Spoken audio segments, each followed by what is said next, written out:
Hello students, आज हम कुछ और इम्पोर्टेंट टॉपिक डिस्कस करने वाले हैं। इसमें सबसे पहले reactivity of group 15 elements toward oxygen, that is formation of oxides.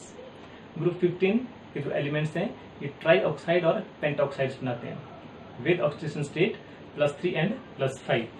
Nitrogen +1 से लेकर +5 ऑक्सीडेशन स्टेट के ऑक्साइड भी बना देता है। ठीक है, तो +3 ऑक्सीडेशन स्टेट के ऑक्साइड ट्राई ऑक्साइड सभी मेंबर्स बनाएंगे। इसी तरह से +5 ऑक्सीडेशन स्टेट के ऑक्साइड भी सभी मेंबर्स बनाएंगे। नाइट्रोजन और फास्फोरस +4 ऑक्सीडेशन स्टेट के ऑक्साइड भी बनाते हैं और नाइट्रोजन +1 और +3 ऑक्सीडेशन स्टेट के ऑक्साइड भी बना देता है।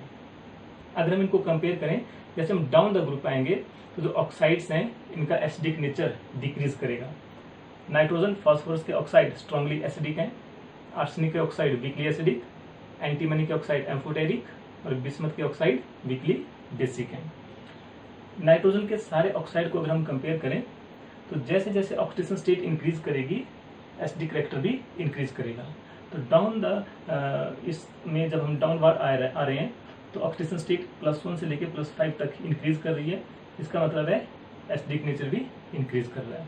ठीक है, नेक्स्ट है हमारे पास reactivity towards halogen, that is formation of halides. दो तरह के हैलाइड्स बनाएंगे ये, trihalide and pentahalide. EX3 trihalide, EX5 pentahalide. E इसमें क्या है, ग्रुप 15 एलिमेंट, और X क्या है, halogen, fluorine, chlorine, bromine, iodine. इसका जो ट्राइहैलाइड है इसका जो हम स्ट्रक्चर देखें तो ट्राइहैलाइड का स्ट्रक्चर होता है पिरामिडल। सेंट्रल एटम की हाइब्रिडाइजेशन है sp3। Out of 4 sp3 hybridised orbital 3 forms bond with halogen X and 4th hybridized orbital have lone pair of electrons. Properties of trihalides. Generally, predominantly कैसा nature होता है ट्राइहैलाइड्स का, covalent nature होता है। लेकिन जैसे हम डाउन द ग्रुप आते हैं तो आयनिक नेचर इंक्रीज करता है।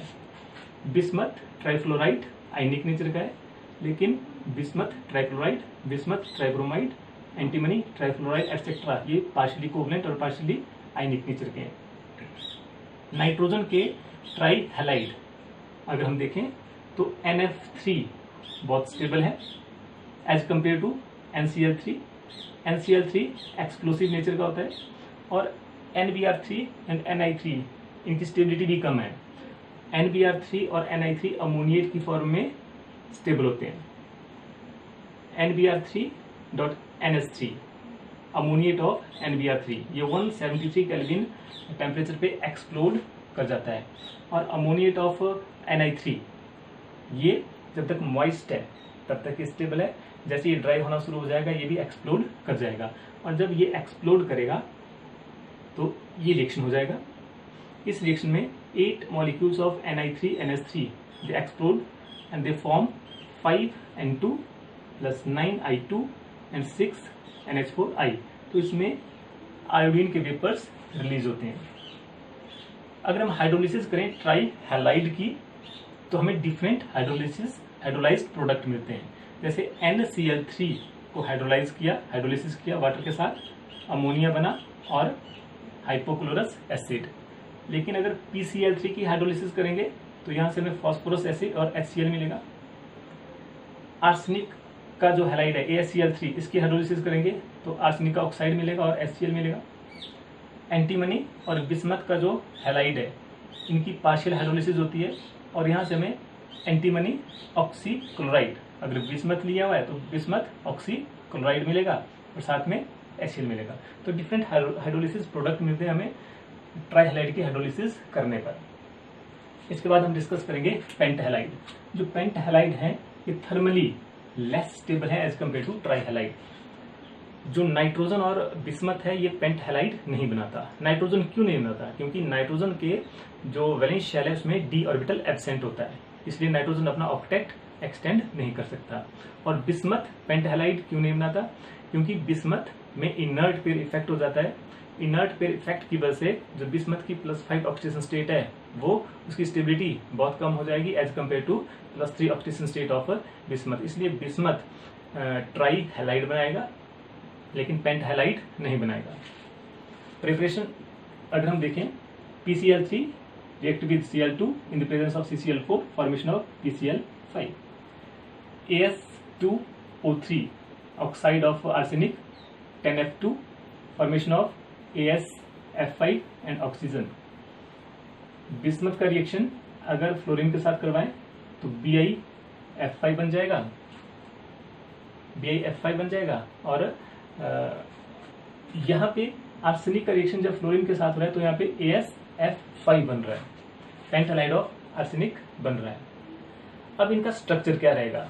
जो पेंट हैलाइड्स हैं इनका स्ट्रक्चर, इसमें हम PF5 का स्ट्रक्चर डिस्कस करेंगे और सभी पेंट हैलाइड का स्ट्रक्चर इस तरह से ही होगा। The structure of pentahalide is trigonal bipyramidal.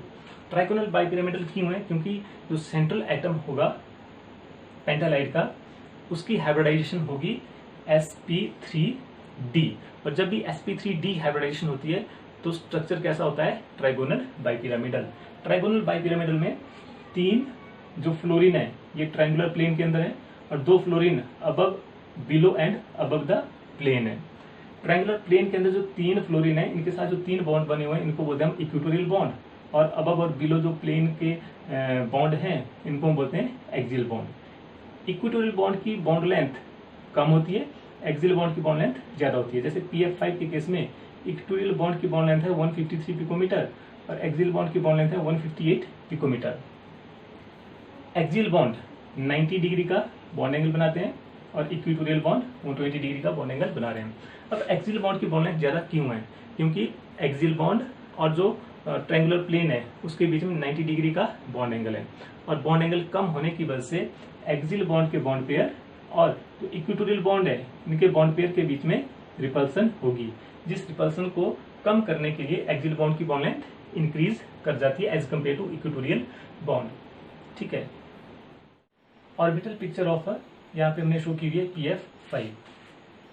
Phosphorus की ऑर्बिटल्स हैं ये, 3s में 2 और 3p में 3 इलेक्ट्रॉन्स, और एक्साइटेड स्टेट में 3s का एक इलेक्ट्रॉन एक्साइट करके 3d में चला जाता है और s p के 3 और d का एक ऑर्बिटल हाइब्रिडाइज हो जाएगा sp3d हाइब्रिडाइजेशन में, और हाइब्रिडाइजेशन के बाद 5 फ्लोरीन जो एटम्स हैं ये हाइब्रिडाइज्ड ऑर्बिटल के साथ ओवरलैप करके 5pf बॉन्ड बना देंगे।